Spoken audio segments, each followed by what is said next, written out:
স্বাগত বন্ধুরা উত্তরণ ইউটিউব চ্যানেলে WPSSC গ্রুপ সি এবং ডি এক্সাম পরীক্ষার্থীদের স্বাগত জানাই। আজকে আমরা ভারতের ইতিহাস থেকে বাছাইকৃত সিলেক্টিভ 20টি প্রশ্ন MCQ টাইপ জেনারেল অ্যাওয়ারনেস হিসেবে আমরা আলোচনা করব, প্রশ্নোত্তর সহ আলোচনা। তাই সময় না নষ্ট করে প্রশ্নগুলি অবশ্যই দেখুন এবং বিচার করুন, নিশ্চয়ই গুরুত্বপূর্ণ প্রশ্নগুলি। চলে এলাম আজকের প্রথম প্রশ্ন। ভিভিআই কার আমলে ইংরেজি শিক্ষার সূত্রপাত হয়? ভারতবর্ষে ইংরেজি শিক্ষার সূত্রপাত হয়, মনে রাখবেন, উইলিয়াম বেন্টিংকের আমলে, যার শাসনকাল ছিল 1828 থেকে 1833 খ্রিস্টাব্দ।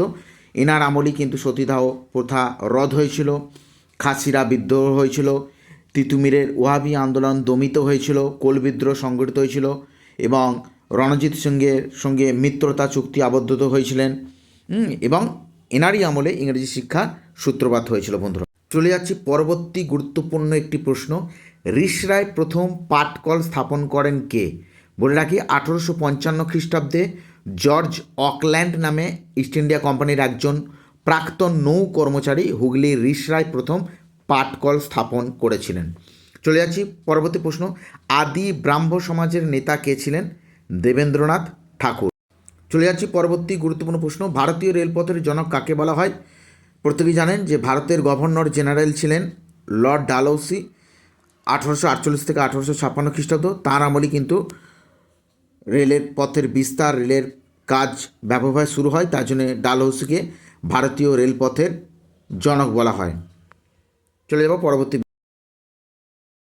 চলে এলাম বন্ধুরা পরবর্তী প্রশ্নে। ভিভিআই খুবই গুরুত্বপূর্ণ প্রশ্ন। কার নেতৃত্বে ভারতের প্রথম মে দিবস পালিত হয়? সিঙ্গারাভেলু চেট্টিয়ার নেতৃত্বে ভারতের প্রথম মে দিবস পালিত হয়। মনে রাখবেন, 1923 খ্রিস্টাব্দে 1 মে মাদ্রাজে প্রথম মে দিবস পালিত হয়।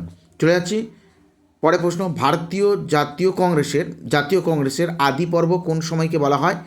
1885 থেকে 1905 খ্রিস্টাব্দ পর্যন্ত।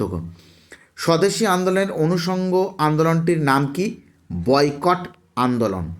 সেই সঙ্গে জানিয়ে রাখি বন্ধুরা, বয়কট আন্দোলনের অপর নাম ছিল নিষ্ক্রিয় প্রতিরোধ আন্দোলন। পরে প্রশ্ন। মেদিনীপুরে সরসংখ্যা দিঘি কে খনন করেছিলেন? শশাঙ্ক। অনুমান করা হয় ইনি জলসেচ ব্যবস্থা এবং কৃষির উন্নতির জন্য মেদিনীপুরে এই সরসংখ্যা নামক দিঘিটি খনন করেছিলেন। চলে যাব পরবর্তী প্রশ্নে। চলে এলাম পরবর্তী গুরুত্বপূর্ণ প্রশ্ন। ভিভিআই দাক্ষিণাত্যের অশোক কাকে বলা হয়?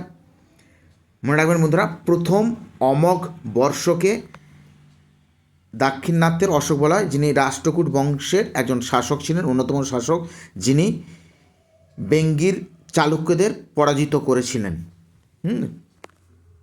চলে এলাম পরবর্তী গুরুত্বপূর্ণ প্রশ্ন। গুপ্ত যুগে পতিত জমিকে কি বলা হতো? উত্তর খিল। বলে রাখি, গুপ্ত যুগে জমিগুলিকে সাধারণত 7 ভাগে ভাগ করা হতো, যেমন হচ্ছে ক্ষেত্র, বাপ ক্ষেত্র, খিল, অপ্রহত, অপ্রদা, অপ্রতিকর, বনাঞ্চল ইত্যাদি। তন্মধ্যে অকর্ষিত জমি বা পতিত জমিকে কি বলা হতো? খিল। চলে যাব পরবর্তী প্রশ্ন। ভিভিআই খুবই গুরুত্বপূর্ণ প্রশ্ন। সমুদ্রগুপ্ত উত্তর ভারতে বা আর্যাবর্তে কজন রাজাকে পরাজিত করেছিলেন? 9 জন রাজাকে। তারা হলেন অচ্যুত, নাগসেন, গণপতি নাগ, রুদ্রদেব, মতিল, নাগদত্ত, চন্দ্রবর্মন, নন্দী এবং বলবর্মন। এই 9 জন রাজাকে পরাজিত করেছিলেন। জাতীয় কংগ্রেসের পূর্ব নাম কী ছিল? VVI Indian national union. চলে যাব পরবর্তী প্রশ্নে বন্ধুরা। চলে এলাম পরবর্তী প্রশ্ন। গান্ধীজি কাকে আধুনিক ভারতের স্রষ্টা নামে অভিহিত করেছেন? বাল গঙ্গাধর তিলককে। পরবর্তী প্রশ্ন। ভিভিআই খুবই গুরুত্বপূর্ণ প্রশ্ন। মহাত্মা গান্ধী কতবার নোবেল শান্তি পুরস্কারের জন্য মনোনীত হয়েছিলেন? মনে রাখবেন বন্ধুরা, 5 বার।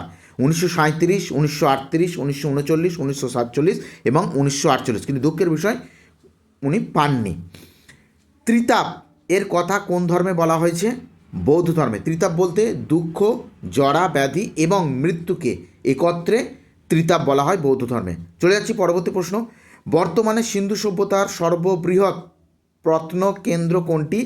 রাখিগড়ি। ভিভিআই ভারতবর্ষ ভারতীয়দের জন্য, এই কথাটি বলেছিলেন কে?